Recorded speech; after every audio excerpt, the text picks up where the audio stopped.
In this video I'll be comparing the new Bee Stinger to the new Flora Overseer. Both units have been rated very highly, so I'll be seeing which one is better. At 75,000 subscribers, I'll be very happy, so make sure to subscribe. It means a lot to me. And let us do Toxic Facility. It is a very challenging map. The scaling is really difficult, so it's very good for comparisons. We'll start off with the Electric Beetroot, maximum game speed and auto skip on. The dirty early game is going to be handled solely by the Electric Beetroot. And we are leaking stuff already, probably my skill issue. The Electric Beetroot is still a very good early game unit. It's still at the very top, but not as good as the Prim's Leaf and stuff. But still is still top tier and meta unit. But the focus is not on the Electric Beetroot, it's on the Bee Stinger and the Flora Overseer. And last video, the Flora Overseer absolutely destroyed the Blue Nova. I guess I'll start with the Bee Stinger first. Let's see if it can challenge the Flora Overseer. At first glance, it does some really good range at its initial level, and I'm just gonna start upgrading the Bee Stinger. Really cheap upgrades compared with the Flora Overseer, I believe. It does burst damage, and for now it seems very decent and promising. Level 4 already, really cheap upgrading prices. Final level only at $23,000, and I do believe the mutant rat boss is coming very soon.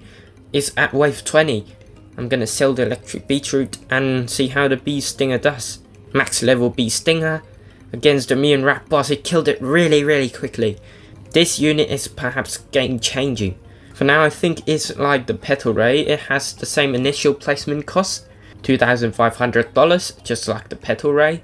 And it's also very good for early to mid game for now. Wonder if it can outlast the Flora Overseer. Here comes the Spine's Weapons boss. I still don't know how to pronounce it, but we killed it very quickly.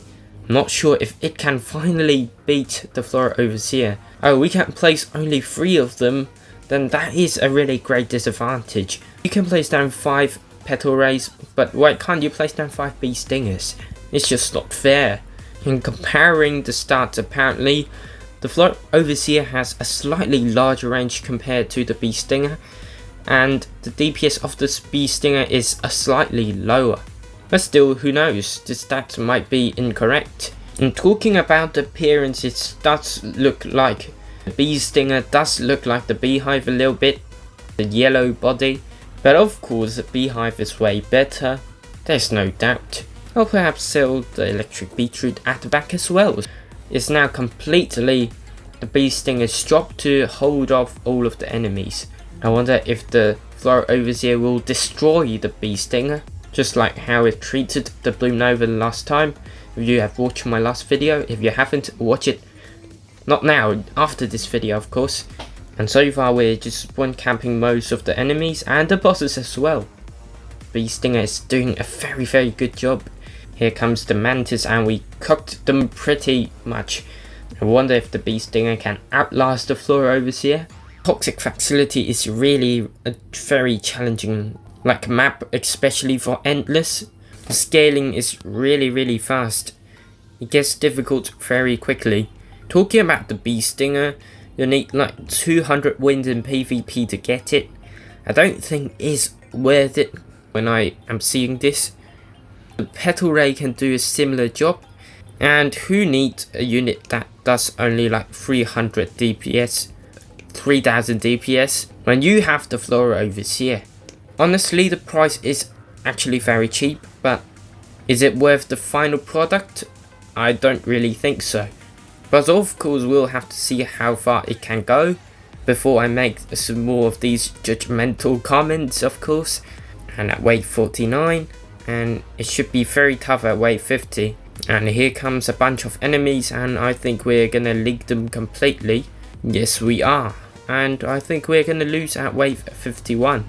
And we died at wave 51, and we're gonna restart the game, but with the Flora Overseer this time. I wonder if it can perform better than the Bee Stinger. Wave 51 is really challenging. It's almost impossible to beat it solo. It's not really possible using one unit. If I've got a few more units that I can place, we can definitely beat that. Also, the Flora Overseer still hasn't been valued by the value team. It does have a value on Faulted Value X, if you really care about the values. It does go for some pretty decent value compared to the units that are released in previous updates. And this suggests that the new Flora Overseer is actually pretty decent. According to calculations, this is already one of the best units in game you can find. I do believe it is the top 3 DPS in game right now. And I know, gonna have to place down a few electric beetroots or else we're gonna die. The placement cost is a really big problem, $6,600 to place. You can't get that very quickly. I wonder if it can do better than the Bee Stinger though. I don't think it'll struggle until wave 50, honestly. Look at this, the laser is just completely bonkers. I don't see a reason that it will die before wave 50. Perhaps I'll sell the electric beetroots as well, so we can rely solely on the Flora Overseer. Here comes the mutant rat boss. The Flora Overseer does take a way longer time to kill the mutant rat boss. It killed it when the mutant rat boss is at here, but I think we killed the mutant rat boss with the Bee Stinger over here. It's like the distance which I'm walking, which is pretty shocking. The Bee Stinger has some worse stats compared to the Flora Overseer, but it killed the mutant rat boss way quicker. But it's also based on the fact that the Bee Stinger is more like a mid-game unit, but the Flora Overseer is an end-game unit. It's not supposed to deal with mid-game enemies. It's really costly to upgrade. That's perhaps why we couldn't kill the mutant rat boss faster compared to the Bee Stinger. But still, we're fine now. We've got 2 to max level and we're spawn camping most of the enemies now. I wonder if we can pass wave 50 by setting the target to strongest, but I'm not going to do that for now. It's just for the fair comparison, just so you guys can get the best idea of which one is the better, since you guys suggested me to compare these 2 units, so I'm just gonna do it. Really good video idea. I'm pretty much out of ideas sometimes, and you guys can comment whatever you want to watch. I'll try and make them. The laser does look very cool from the Flora Overseer, and the appearance too. It's like a cross when you look at in the front. Just look at the Bee Stinger. His appearance is less attractive compared to the Flora Overseer. At least it's less stunning at first glance. I don't know why I'm comparing the appearances, but here we are. So roughly 10 more waves until we reach the point where the Bee Stinger died. Hopefully we have the firepower to do the necessary damage. Do let me know down in the comments which units you want me to compare next. I do want to hear from you guys, and make sure to subscribe as well. We're so close to 75,000 subscribers and we got to lock in wave 46 now. I'm pretty sure that they're gonna tie. Wave 50 is really a challenging wave, and here they come. The problem is that the enemies are actually not that strong, but they are very fast, and they also have like the anti-stun stuff, so you can't actually hit them, and we lost the game. And so in this video, both the Bee Stinger and the Flora Overseer got to wave 51. They tied, but both of them are decent units, shouldn't write any of them off. And subscribe.